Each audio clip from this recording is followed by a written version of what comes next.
Assalamualaikum warahmatullahi wabarakatuh. Yang terhormat kepada Bapak Sahade SPD MPD selaku dosen pengampuh mata kuliah strategi dan media pembelajaran bidang studi akuntansi. Pada kesempatan kali ini, perkenalkan saya Yusriani dengan NIM 21090250117, nomor urut 10 dari Pendidikan Akuntansi kelas B. Pada kali ini, saya akan menjelaskan materi mengenai aplikasi pengolah angka atau spreadsheet dan komputer akuntansi. Nah, di sini dapat kita lihat dari dua mata pelajaran itu memiliki kompetensi dasar dan kompetensi inti. Pada aplikasi pengolah angka, kompetensi dasarnya itu kita dapat menerapkan paket program pengolah angka yang ditetapkan oleh perusahaan. Sedangkan untuk komputer akuntansi, kita bisa mendeskripsikan proses pembuatan file data akuntansi baru untuk perusahaan dagang. Sedangkan kompetensi intinya itu memiliki memahami dan menerapkan pengetahuan faktual, konseptual, dan prosedural berdasarkan rasa ingin tahu tentang ilmu pengetahuan, teknologi, seni, budaya, dan humaniora dengan wawasan kemanusiaan, kebangsaan, kenegaraan, dan peradaban terkait penyebab fenomena dan kejadian dalam bidang kerja yang spesifik untuk memecahkan masalah.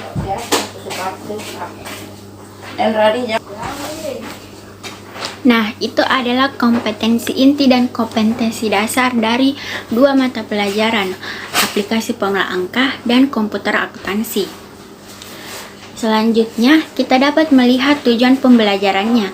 Pada aplikasi pengolah angka, tujuan pembelajarannya itu peserta didik diharapkan dapat memahami pengertian, jenis, dan fungsi aplikasi pengolah angka.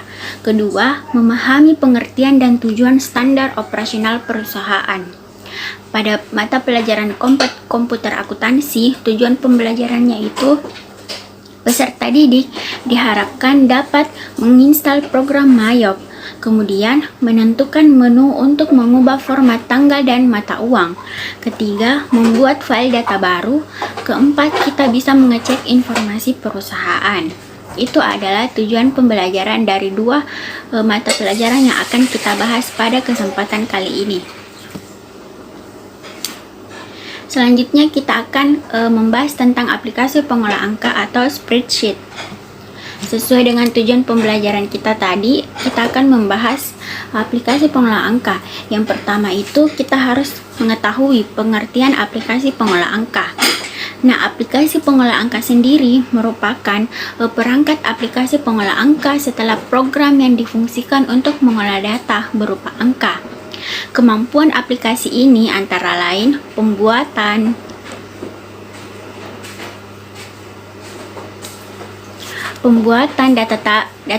tabel data, pengolahan data dengan melibatkan penggunaan rumus, grafik, database, dan lain-lain.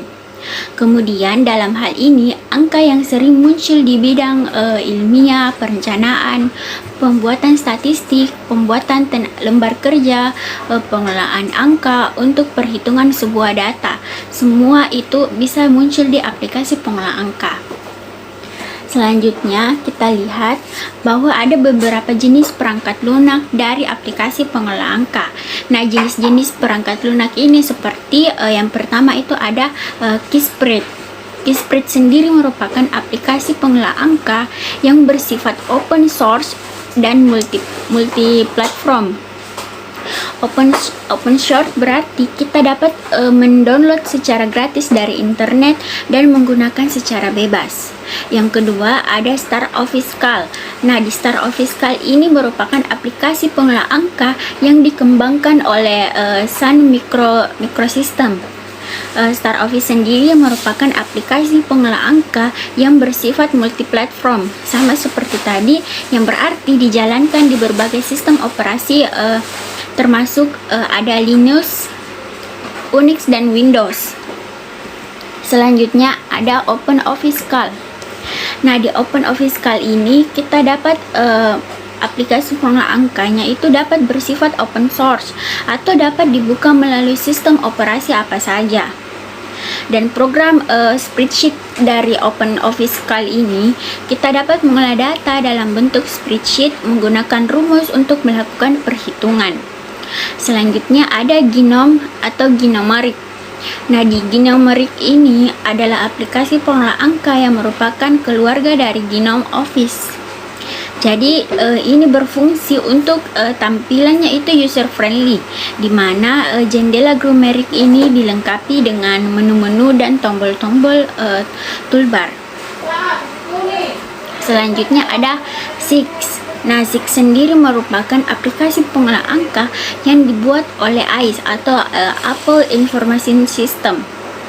Dan ini bisa diakses melalui komputer dengan sistem Unix, Linux, OpenVMS, dan Windows. Selanjutnya ada Lotus 123. Nah, Lotus 123 ini merupakan aplikasi pengolah angka yang dikeluarkan oleh IBM, satu paket bersama-sama dengan aplikasi Office lainnya dan dikenal dengan nama Lotus Marsul. Lotus 123 ini merupakan program spreadsheet yang bekerja di bawah kendali sistem operasi DOS. Namun pada perkembangannya, terakhir program Lotus mulai digunakan melalui program Windows. Selanjutnya yang terakhir itu ada Microsoft Excel. Nah, dari yang kita ketahui, Microsoft Excel ini merupakan salah satu aplikasi pengolah angka yang sangat banyak digunakan hingga saat ini. Karena aplikasinya sudah ada langsung di dalam komputer maupun di handphone beberapa orang. Saat ini Microsoft Excel sudah sangat berkembang. Nah, aplikasi Microsoft Excel ini merupakan aplikasi pengolah angka yang dikeluarkan oleh Microsoft Corporation. Jadi, perusahaan perangkat lunak terbesar di dunia. Microsoft memiliki fitur-fitur yang memungkinkan diintegrasikan dengan aplikasi Microsoft Office lainnya. Jadi kita bisa menyambungkan satu Microsoft lainnya dengan Microsoft jenis lainnya juga. Nah, itu adalah jenis perangkat lunak untuk pengolah angka. Selanjutnya kita akan membahas mengenai komputer akuntansi. Seperti dari tujuan pembelajaran kita, yang pertama kita akan membahas mengenai cara menginstal program Mayop. Di sini untuk menginstal program Mayop diperlukan program master, yaitu Accounting Plus 18 versi edukasi yang dirilis oleh Mayop Australia yang tersimpan di dalam CD atau flash disk. Kemudian program master tersebut memiliki 4 file seperti di gambar berikut ini.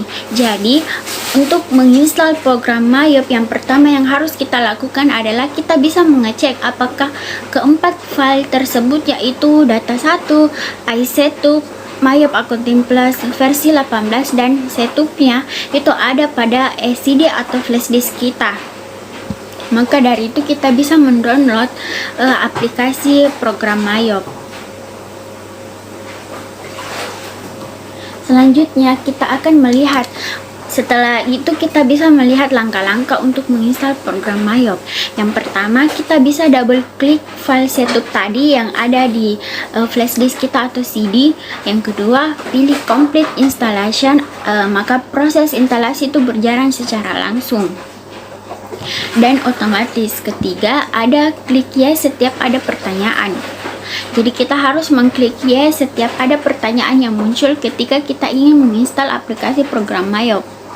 Selanjutnya, klik finish untuk mengakhiri proses instalasi. Jadi pada proses menginstal program Mayop itu memiliki 4 langkah.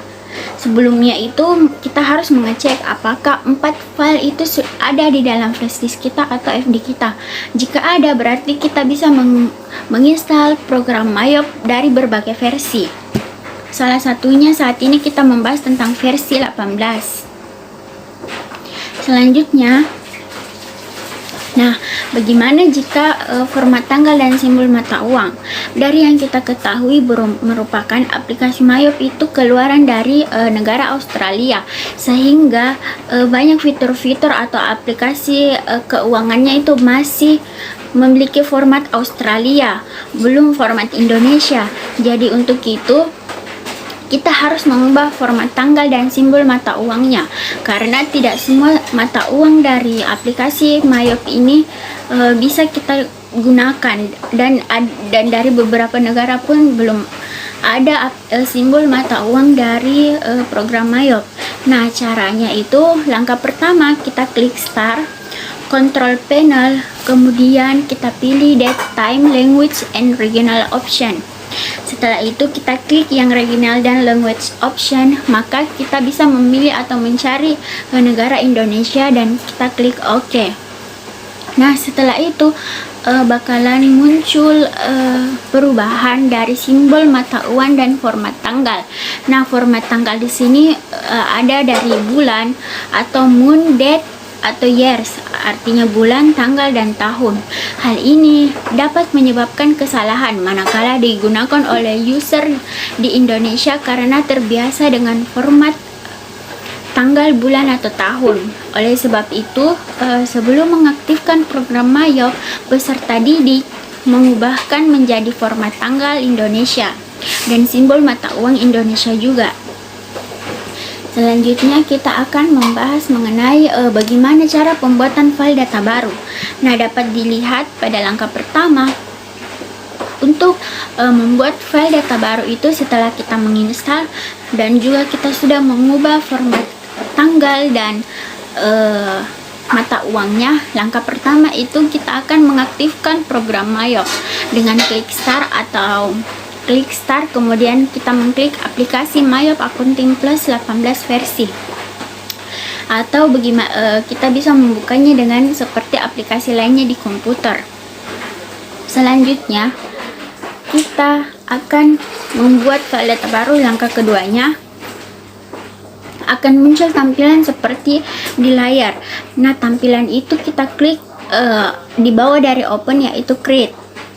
Nah, di create ini kita akan membuat file data baru dari suatu perusahaan yang telah ditentukan dengan kasus. Selanjutnya, langkah ketiga kita klik next pada tampilan welcome Windows. Selanjutnya akan tampil identitas perusahaan. Nah, di identitas perusahaan ini kita harus mengisi sesuai dengan kasus akuntansi yang telah ditentukan, atau data-data dari perusahaan yang telah ada pada kasus itu kita masukkan kepada pada pembuatan file data baru ini. Dan yang paling penting adalah company name. Pada kolom isian company name itu tidak boleh kosong. Nama perusahaan itu tidak boleh kosong dalam pembuatan program akuntansi. Selanjutnya, langkah kelima, di sini akan muncul periode-periode yang sesuai dengan kasus yang telah kita tentukan. Jadi ketika kita ketik periode akuntansi sesuai dengan periode kasus, setelah itu kita klik next. Dapat dilihat dari tampilan bahwa di situ tertera current financial year-nya itu 2009. Kemudian last month financial year-nya itu Desember, kemudian conversion month-nya itu Januari, dan number of accounting period-nya itu ada 12. Setelah kita mengisi langkah kelima ini, maka akan muncul periksa kembali periode akuntansinya. Di sini kita bisa mengecek kembali apakah periode akuntansi yang telah kita ketik tadi, yang telah kita isi itu apakah sudah benar sesuai dengan kasus yang telah kita tentukan. Bila terdapat salah, maka kita bisa klik back atau kembali untuk mengubah file, mengubah isian yang salah tersebut, dan jika benar kita bisa mengklik yes, next. Selanjutnya, langkah ketujuh di sini dapat kita lihat pada gambar itu, untuk penyusunan daftar akun kita pilih cara kedua, yaitu mengimpor data akun dari sebuah file dan klik next, atau dalam bahasa Inggrisnya itu I would like to import. Jadi kita bisa mengimpor data akun dari sebuah file, dan kita bisa jadi file akun-akun yang telah kita pilih dari sebuah file itu maka akan muncul di program MyUp ini. Setelah itu kita bisa mengklik next. Nah, setelah diklik next akan muncul klik change untuk mengubah nama file. Jadi kita bisa menyimpan file dari data perusahaan baru yang telah kita buat ini sesuai dengan kasus yang telah ditentukan. Maka kita bisa mengklik change dan menyimpannya di file atau folder yang telah kita tentukan sebelumnya, agar kita bisa mengingat bahwa folder atau file dari program MyUp data perusahaan dari kasus akuntansi ini tersimpan di folder tersebut. Selanjutnya pada langkah 9 itu akan muncul gambar seperti ini. Nah, pada gambar itu kita disuruh memilih. Nah, maka itu kita pilih comment center. Setelah comment center kita pilih next. Selanjutnya, nah di langkah 10 ini merupakan langkah terakhir dari pembuatan file data baru, di mana akan muncul gambar seperti ini, di mana ada card file yang berisi card accounting, banking, sales, time billing, purchase, payroll, inventory, dan juga satu lainnya.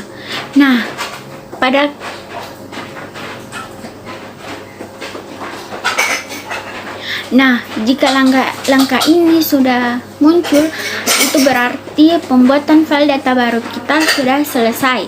Nah, bagaimana caranya untuk mengecek apakah data perusahaan dari kasus akuntansi itu sudah benar kita input dari isian-isian yang tadi langkah-langkahnya?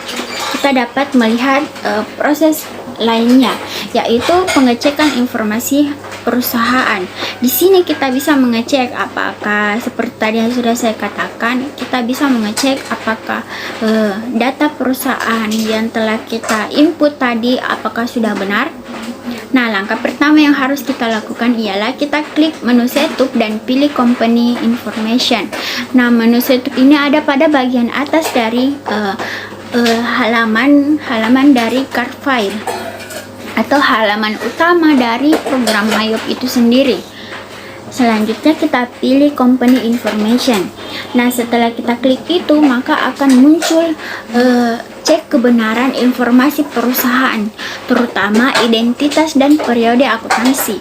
Jika identitas perusahaan ada yang salah, dapat diedit. Tetapi jika ada data periode akuntansi yang salah, maka proses pembuatan file data baru harus diulang kembali.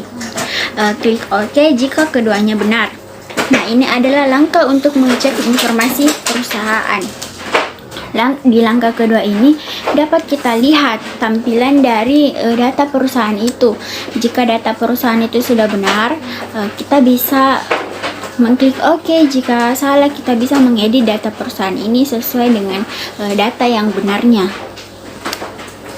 Nah, setelah ini kita bisa melakukan proses penginputan daftar akun, transaksi, proses buku besar, neraca lajurnya, sampai melihat laporan keuangan dari program MyUp ini sendiri dari kasus akuntansi perusahaan yang telah kita tentukan.